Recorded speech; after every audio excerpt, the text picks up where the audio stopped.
রাজশাহী মহানগর দায়রা জজ আদালতের বিচারক মোহাম্মদ আব্দুর রহমানের ভাড়া বাসায় ঢুকে তার ছেলে তাওসিফ রহমানকে ছুরিকাঘাতে হত্যা করা হয়েছে। বৃহস্পতিবার দুপুরে নগরের ডাবতলা এলাকায় এই ঘটনা ঘটে। এই ঘটনায় বিচারকের স্ত্রী তাসমিন নাহার গুরুতর আহত হয়েছেন। তাকে হাসপাতালে ভর্তি করা হয়েছে।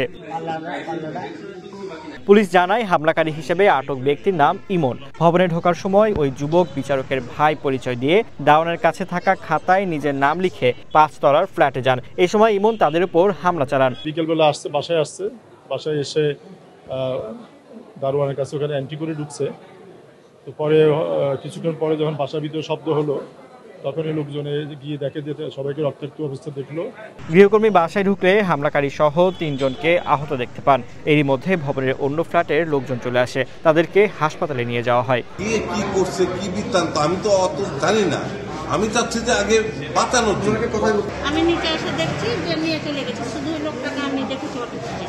আমি তো ছাদে ছিলাম, আমি কিছু শুনিনি, আমি তো ছাদ থেকে নিচে নেমে এসেছি। গুরুতর জখমী অবস্থায় আমাদের এখানে আসেন। পরবর্তীতে আমাদের কর্তব্যরত চিকিৎসক ওনাকে যাবতীয় পরীক্ষা নিরীক্ষা করে মৃত ঘোষণা করেন এবং ওনার লাশ ময়নাতদন্ত এবং অন্যান্য আইনি প্রক্রিয়ার জন্য মর্গে প্রেরণ করা হয়। আর্থিক লেনদেনের জেরে এই হত্যাকাণ্ড ঘটতে পারে ধারণা করছে পুলিশ। হামলাকারী সে ওনাদের ফ্যামিলির পূর্ব পরিচিত, তার সাথে কিছু হয়তো আর্থিক লেনদেন থাকতে পারে। একটা জিডির একটা কপি পাইছি। জমি জমার বিষয় না, বিষয়টা হলো যে এই ছেলেটা ওনার মিসেসের কাছ থেকে টাকা পয়সা চাইতো এবং উনি মাঝে মাঝে সাহায্য করতো।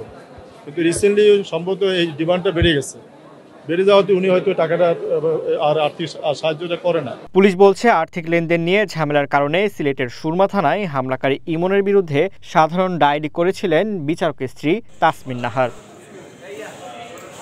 ফারদিন নীরব, ওয়ান ন্যাশনাল ডেস্ক।